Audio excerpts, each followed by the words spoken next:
Bienvenidos gente a este video donde vamos a estar estudiando qué es la corriente eléctrica.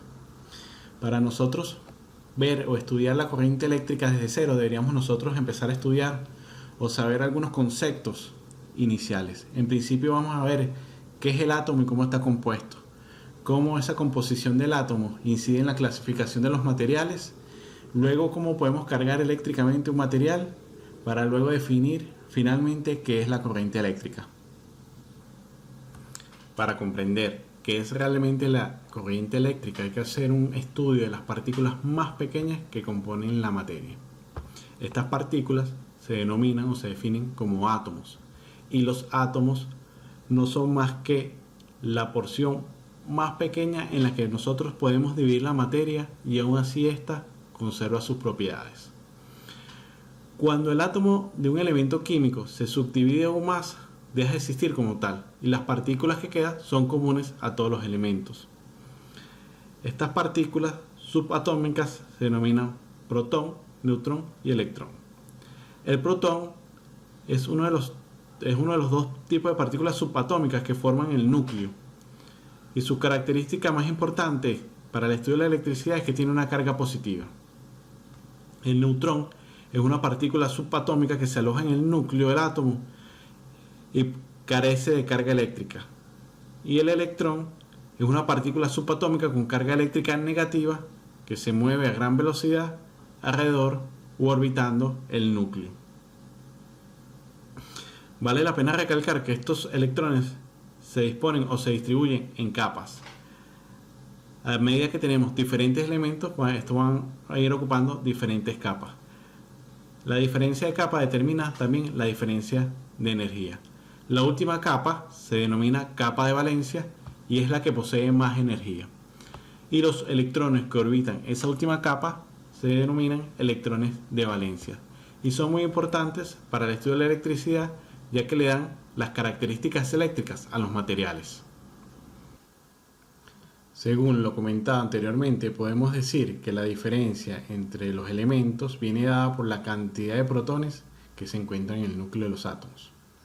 En electricidad y electrónica podemos nosotros dividir los materiales en tres tipos o tres categorías, las que son conductores, semiconductores y aislantes. La primera categoría, que son los elementos conductores, son los que podemos decir que permiten el paso de corriente y se caracterizan por tener de 1 a 3 electrones de valencia en su estructura. Aquí vemos o se nos muestra la composición o la estructura del átomo de cobre, que es uno de los principales conductores utilizados actualmente. Como se mencionó anteriormente, un buen conductor tiene un solo electrón de valencia en su última capa. Los materiales semiconductores tienen menos electrones libres que los conductores. Tienen solo 4 electrones de valencia, por lo que poseen una menor capacidad de transportar corriente. Pero sin embargo, a causa de sus características únicas, los semiconductores constituyen la base de los artefactos electrónicos modernos, tales como el diodo, transistor y hasta el circuito integrado. En este caso se muestra el material semiconductor más común, que es el silicio.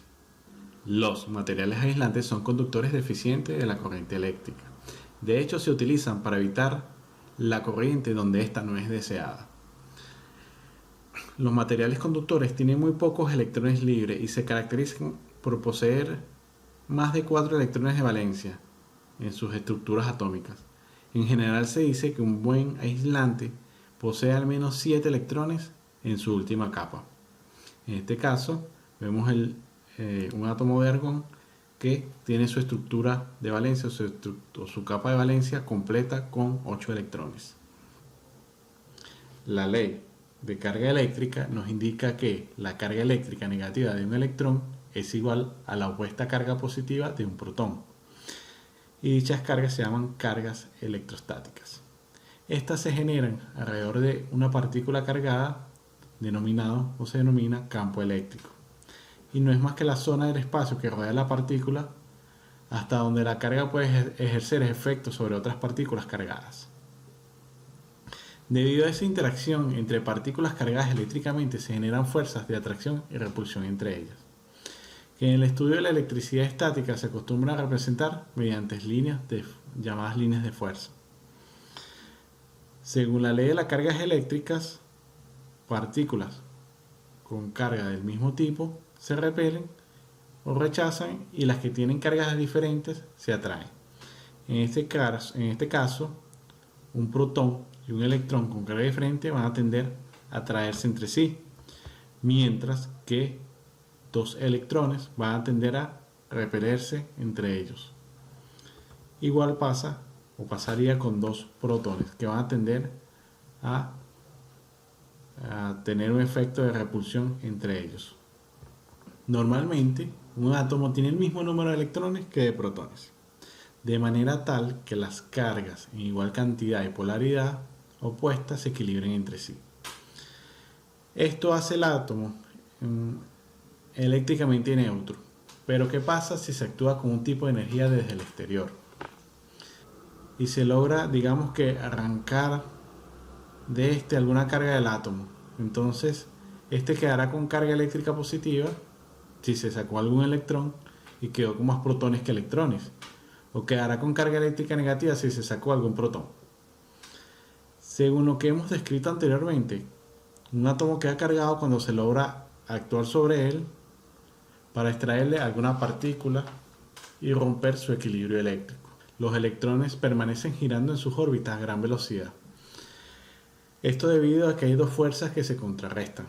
La fuerza centrífuga tiende a alejar el electrón de su órbita. Por otra parte, la atracción positiva del núcleo impide que se escape ese electrón.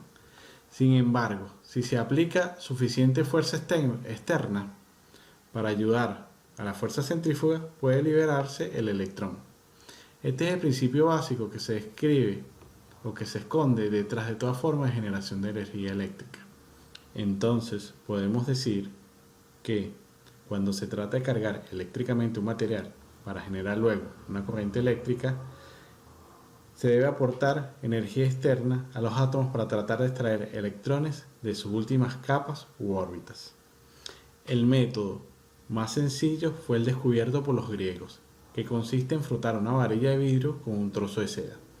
La varilla de vidrio le dona algunos electrones a la seda, entonces se tendrá que la varilla queda cargada positivamente, o sea, queda con más protones que neutrones, y la seda quedará cargada negativamente, o sea, que queda con más electrones que protones.